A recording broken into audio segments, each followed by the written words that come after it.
To my YouTube listeners, if you haven't subscribed to the channel yet, please subscribe. It'll make a big difference for the Chassidic Story Project.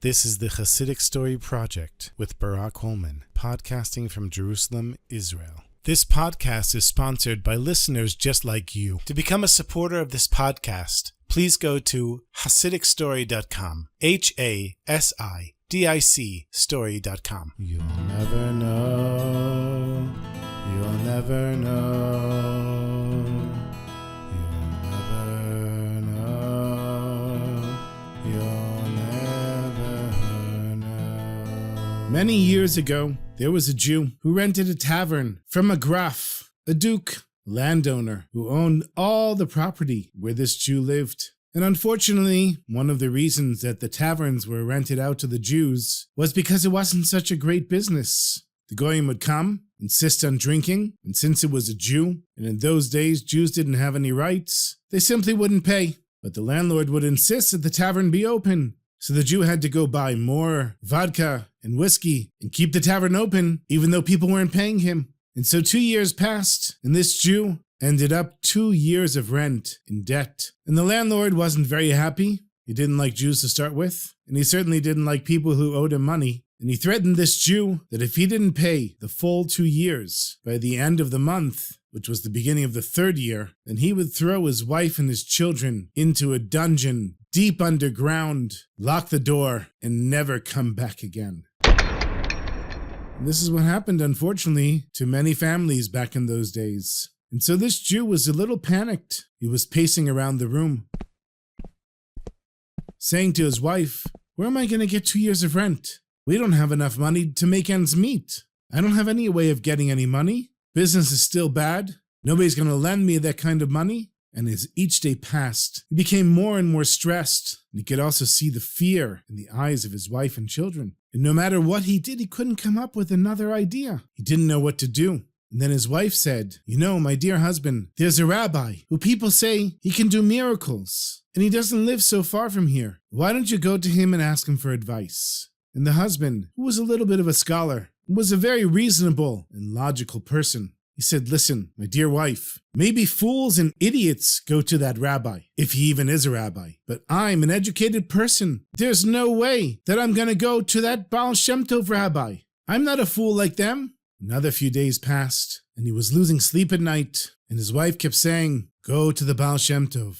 What do you have to lose? So you might make a fool of yourself. You don't have to follow his advice. At least go and ask it. Maybe he'll have something clever to say. Maybe he'll think of some way of solving our financial problems that you never thought of." But he refused to go because he said, "That's not for somebody like me. I'm a Torah scholar. I fear Hashem. I'm not going to some Bubba Maisa, miracle worker, blah, blah, blah rabbi. No way, not doing it." But as the days got closer to having to pay that debt, the tavern owner realized he might not have any other choice but to go to the miracle worker rabbi, the Baal Shem Tov. And his wife packed him a nice lunch and some other food to carry him along the way. She said, "Don't worry about it, my husband. You're going to be fine. We're going to be fine, Bezrat Hashem. So you'll go to the Baal Shem Tov and just see what he has to say. Just listen to him." And so the Jew goes on his way.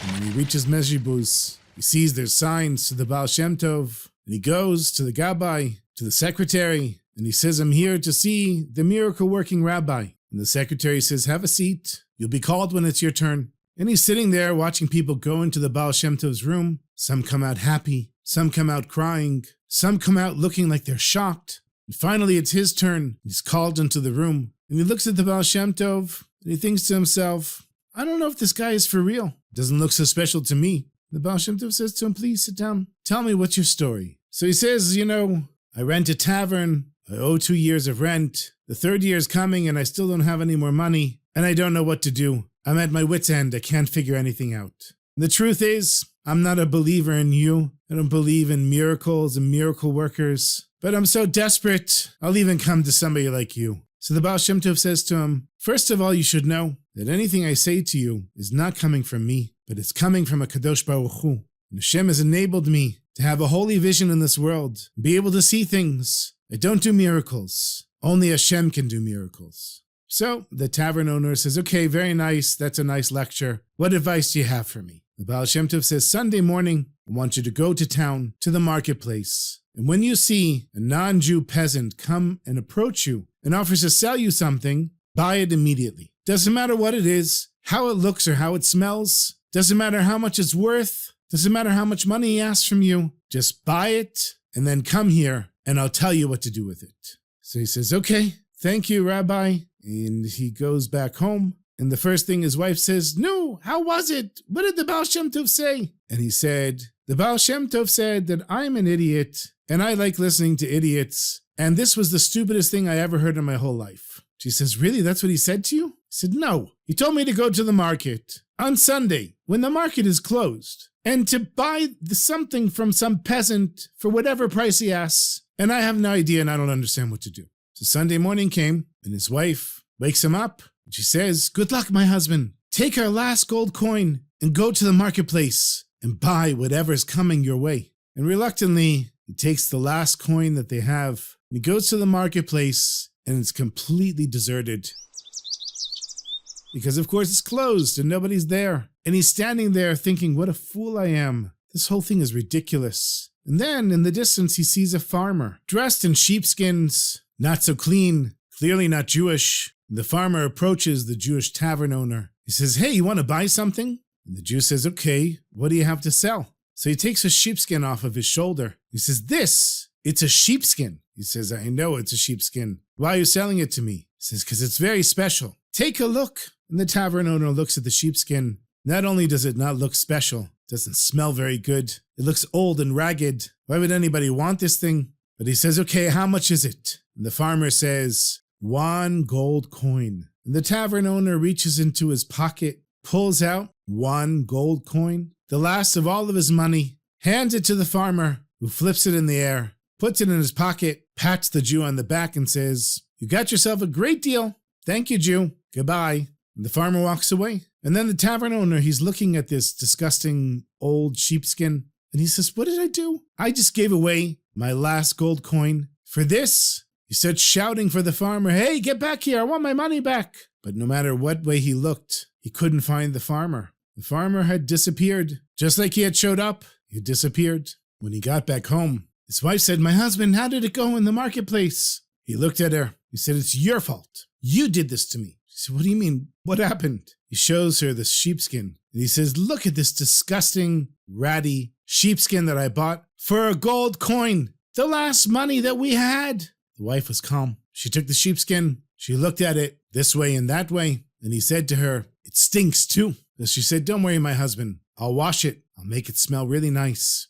And she did. She scrubbed it and she cleaned it and dried it. And then she gave it back to her husband. And she said, now take this back to the Baal Shem Tov and ask him, what are we supposed to do with it? And he said, I don't want to go back to the Baal Shem Tov. This is crazy. This is crazy, my wife. She said, just take the sheepskin and go to the Baal Shem Tov. So he knew he only had a couple of days left to pay off his rent. He didn't have any money. He didn't have any options. His wife was kind of making him crazy. So he said, fine, takes the sheepskin, goes back to the Baal Shem Tov. When he walks in the Rebbe's room, the Baal Shem Tov sees the sheepskin. He says, you did very well, my friend. You listened to me. Now here's what you're going to do next. Your landlord, the Graf, is having a birthday celebration in a few days. He's going to have a huge party and invite all of the wealthy landowners from all around. And each of them is going to bring a very expensive birthday present for the Graf. And you too will bring a present for the Graf. The sheepskin that you purchased in the marketplace.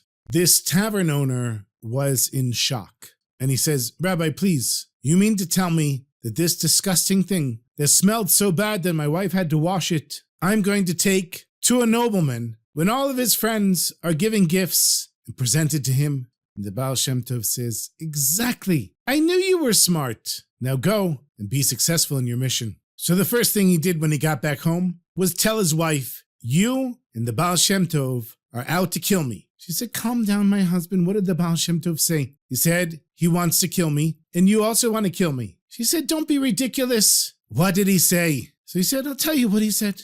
The Baal Shem Tov wants me to go to the Graf's birthday party when all of his fancy wealthy friends are there. All of his friends bringing him fancy wines and alcohol, cigars, rare foods. valuable gemstones, pieces of artwork, and I'm going to show up with this old, disgusting sheepskin that smelled so bad you had to wash it. You know what's going to happen? He's going to throw me in the dungeon and leave me there forever. And who knows what'll happen to the rest of the Jewish community? He'd be so insulted. Who knows what'll happen? But his wife, she had emunah. She had faith in Hashem and faith in tzaddikim. And she said, my husband, if you could have figured this out on your own, we wouldn't need the help of the Baal Shem Tov. But you couldn't figure it out, and I couldn't figure it out. So you're going to take that sheepskin to the landlord, and you're going to present it to him as a birthday present, just like the Baal Shem Tov said, and you will trust in Hashem that everything will work out the way it's supposed to. So she dresses her husband, gives him these fine clothes, whatever they had. She gives him a little box with some pastries that she made for the journey, and she said, go to the graf and give him the sheepskin. And so, with a sinking feeling in his stomach, worried that this might be the end of him, he goes to the mansion of the graf. And he's standing there outside of the door. His heart is beating. He's starting to sweat. He's feeling sick. And as he comes closer, he sees all of the fancy carriages of all the wealthy people there. They're there with their wives. They're there with their servants. This was not a place for a Jew like him. And he gently works his way up the steps to the grand door of the palace where the graf lived. And he's too scared to knock on the door. A few of the guests go in and he's just standing there outside the door. And eventually, one of the servants understands what's going on. He says, Jew, come over here.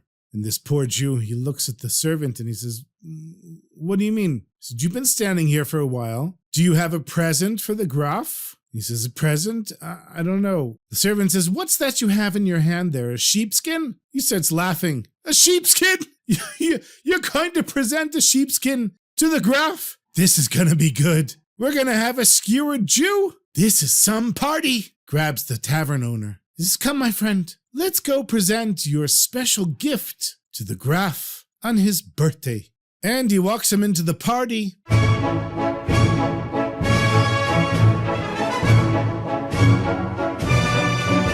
Everybody's looking at this Jew. The servant takes the disgusting sheepskin, hands it to the graf, and the graf says, what's this? He says, do you know this Jew over here? He said, yeah, he owes me 2 years of rent. Did he bring it to me? He said, no, he brought you this sheepskin. And everyone looks at the sheepskin. It was lucky his wife washed it because it still smelled bad. And the graf says, take this Jew to the dungeon. I don't have time to deal with him. Why should I let him ruin my party? And they take him down into the dungeon, lock the door, and disappear.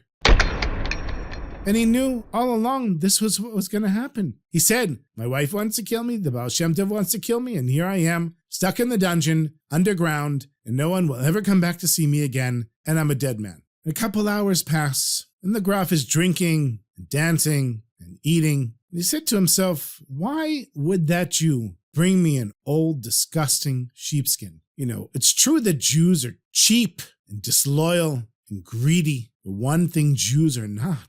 They are not stupid. Why would this Jew risk his life to bring me this worthless sheepskin? There must be something more to it. And so he took the sheepskin into a private room and locked the door.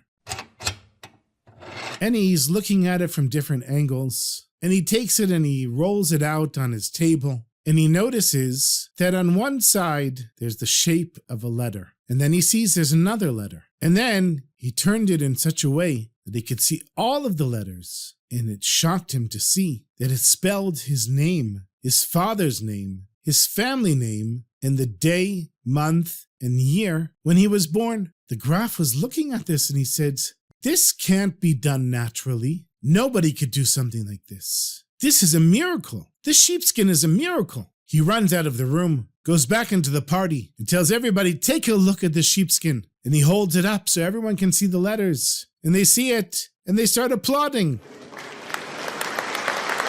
He asked the crowd, have any of you ever seen anything like this before? They all said, no! He said, do you think anyone could possibly make something like this? They all said, no. He said, it's unnatural, right? It's a miracle. It's a wonder of nature. So one of the guests said, why don't you ask the Jew where he got it from? And the graf says, you're right. That's exactly what I should have done right away. He claps his hands, calls for one of the servants, says, come over here. Go bring the Jew out of the dungeon. I want to ask him a question. And so as soon as they open the door, the Jew falls on the feet of the servant and he says, "It's not my fault, it's my wife's fault." And the servant says, "What are you talking about?" He said, "She told me to go to the Baal Shem Tov, it's his fault." The servant says, "Get up, you foolish Jew. We're going to the graph, you'll explain it to him." And as soon as he gets to the graph, he falls to his feet and he says, "It's not my fault. I went to this crazy rabbi. My wife told me to do it. It's not my fault." And the graph says, "Relax, relax, my good friend."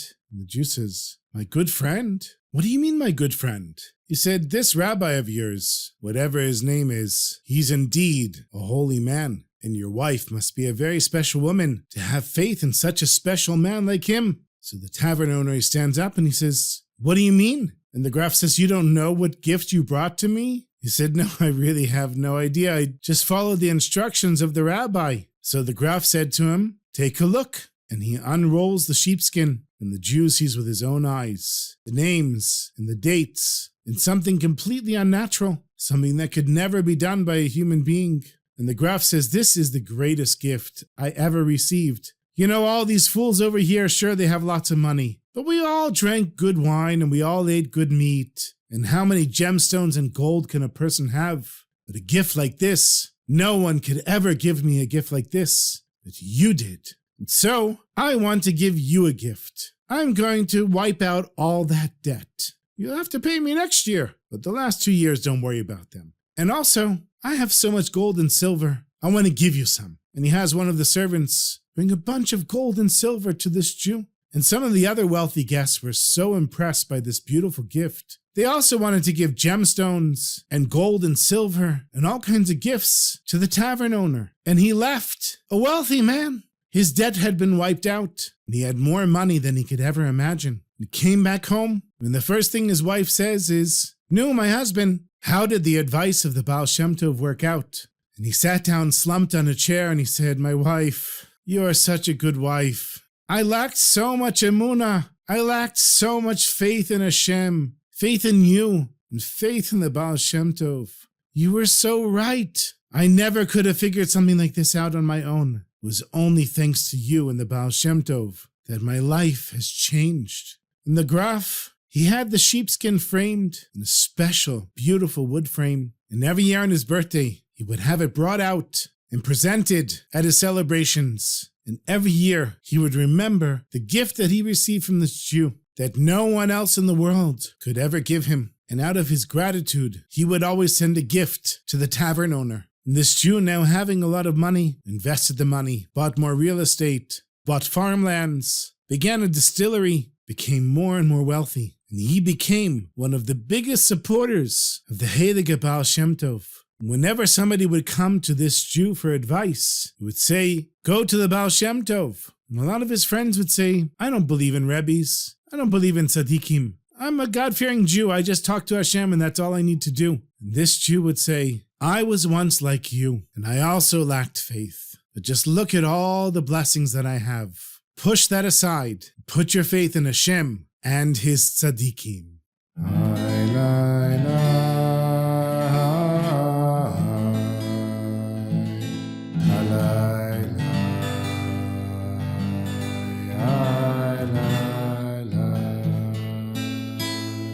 So I want to share one more short story with you, and this is a story that I thought that everybody knows. It was just the most basic Chassidic story, and I'm sure many of the listeners know it. But I discovered when I met my friend Daniel, came to visit me on Shabbos, and last week, that there are some people who don't know the story. So thanks to him, I decided to tell it on the podcast. The great Rabbi, the Rebbe Reb Zusha, who, if you haven't heard the story yet, it's episode 24. Zusha spends Shabbos by the shoemaker. If you listen to the story, you'll learn why Zusha is one of the great Rebbes, but didn't leave any writings behind. And for anyone who doesn't know, you think, Zusha is just some made-up Rebbe. It's not even real. The Alter Rebbe, the first Lubavitcher Rebbe, he asked Reb Zusha to write a letter of recommendation for his famous book, the Tanya. And we have Reb Zusha's letter in the beginning of the Tanya, just to show you how great Reb Zusha was. And one more thing, Reb Zusha is buried right next to the Maggid HaMezrich, who was the successor of the Baal Shem Tov.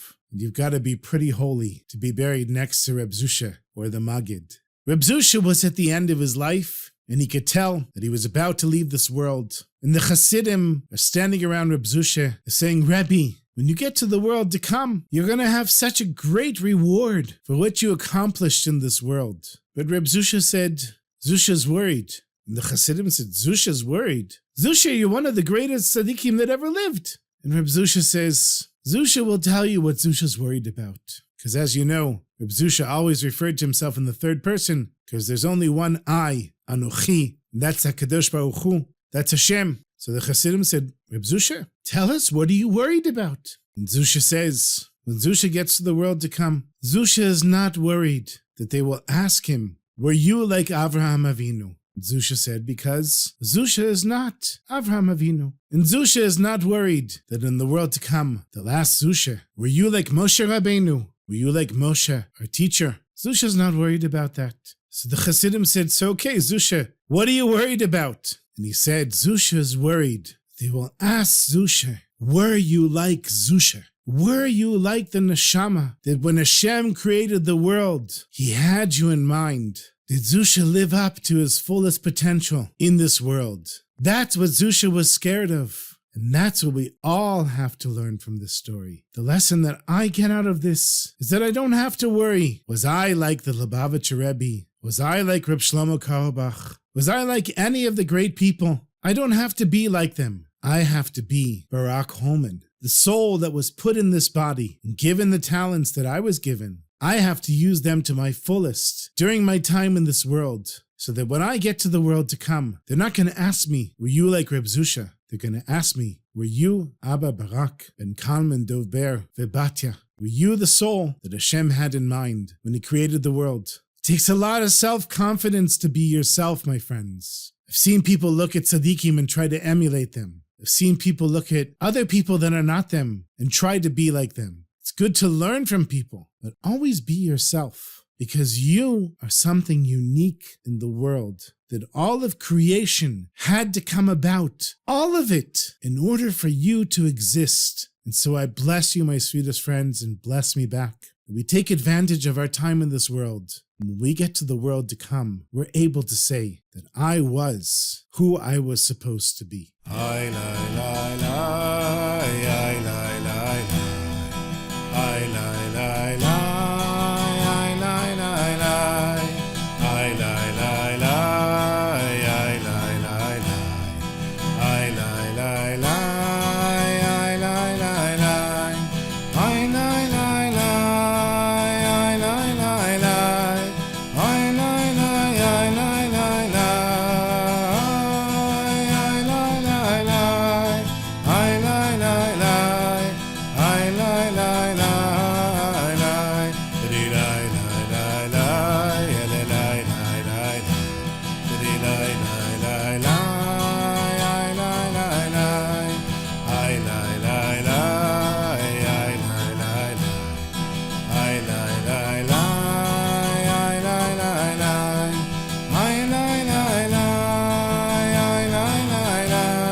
Thank you so much for listening. As always, my sweetest friends, please make sure to leave me a comment or a review wherever you listen. Keep sharing this with your friends, because that's how it reaches more and more people. And I would like to thank one of the new supporters of this podcast, the Oakrent family, from wherever you're listening and whoever is listening with you. Thank you so much for becoming a supporter. And if you would like to give financial support to this project, and I can tell you, it goes to pay for one Shabbos meal or two a month. We have lots of guests, Baruch Hashem. I fill the table up every week. Your support is always appreciated. Every dollar, every shekel, whatever it is, any amount. And make sure also to check out my books on Amazon and my other podcast, Jewish People and Ideas, which has a new episode that just came out. I had a fascinating conversation with Yossi Klein Halevi, New York Times bestselling author and a senior fellow at the Shalom Hartman Institute here in Jerusalem. We had the first of 4 conversations, and this one was about American Jews and the state of Israel. And here's a little sample of our conversation.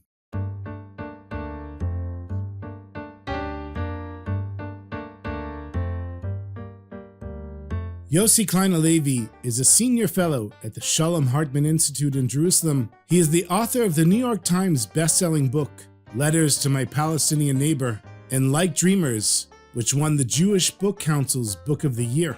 You can see Yossi's op-eds in the New York Times, Los Angeles Times, and other leading newspapers. I sat down with Yossi in his office at the Hartman Institute in Jerusalem for the first part of a 4-part series of conversations with Yossi over the next year and a half or so. In this episode, we spoke about American Jews and their relationship with the State of Israel.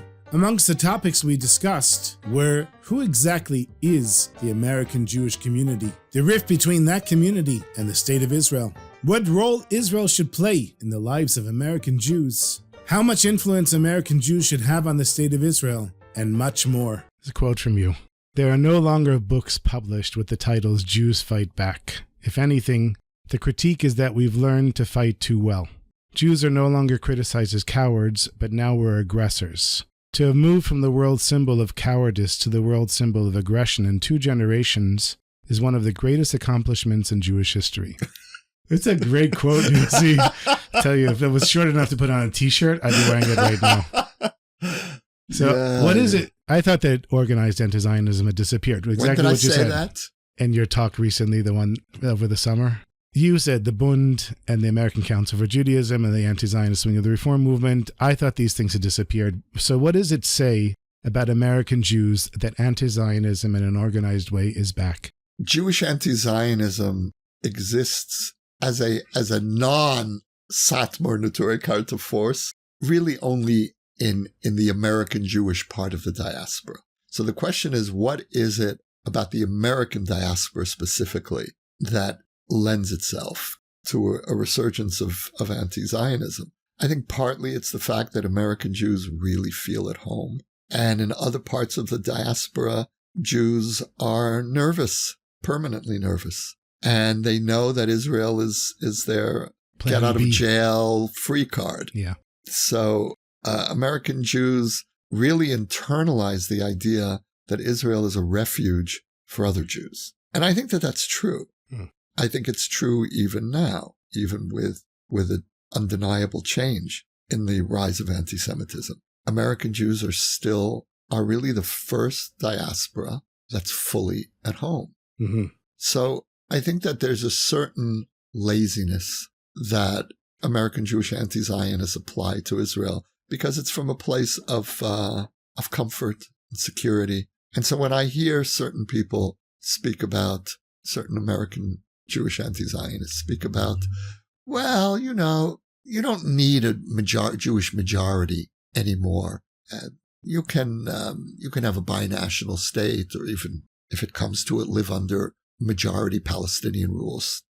You'll have right of return for Palestinians, and there'll be Palestinian majority here. What I hear is, first of all, profound laziness. I don't know if that goes together, but it seems to me this is an example of that. And more than that, I'm okay, Jack, as they used to say in the World War II generation in America. I'm okay, Jack. And you'll be okay, you'll manage. And that sense of recklessness with Jewish lives, that's stunning to me. What do you think will happen here if we don't have an army, if we don't have a Jewish majority, if we don't have a government? What's going to happen here? And so there's something in the American Jewish experience that the distance from Jews with problems, the geographical distance, that can create a kind of a self-referential disregard for the real world. That was Yossi Klein Halevi. If you'd like to hear the full conversation, you can do a search for Jewish people and ideas, or just go to my website, jewishpeopleideas.com, and you'll see the episode there. You'll also see the previous episodes, which are all fascinating conversations. So thank you again for listening, and I look forward to our next story together next week. In the meantime, my sweetest friends, sei gesund.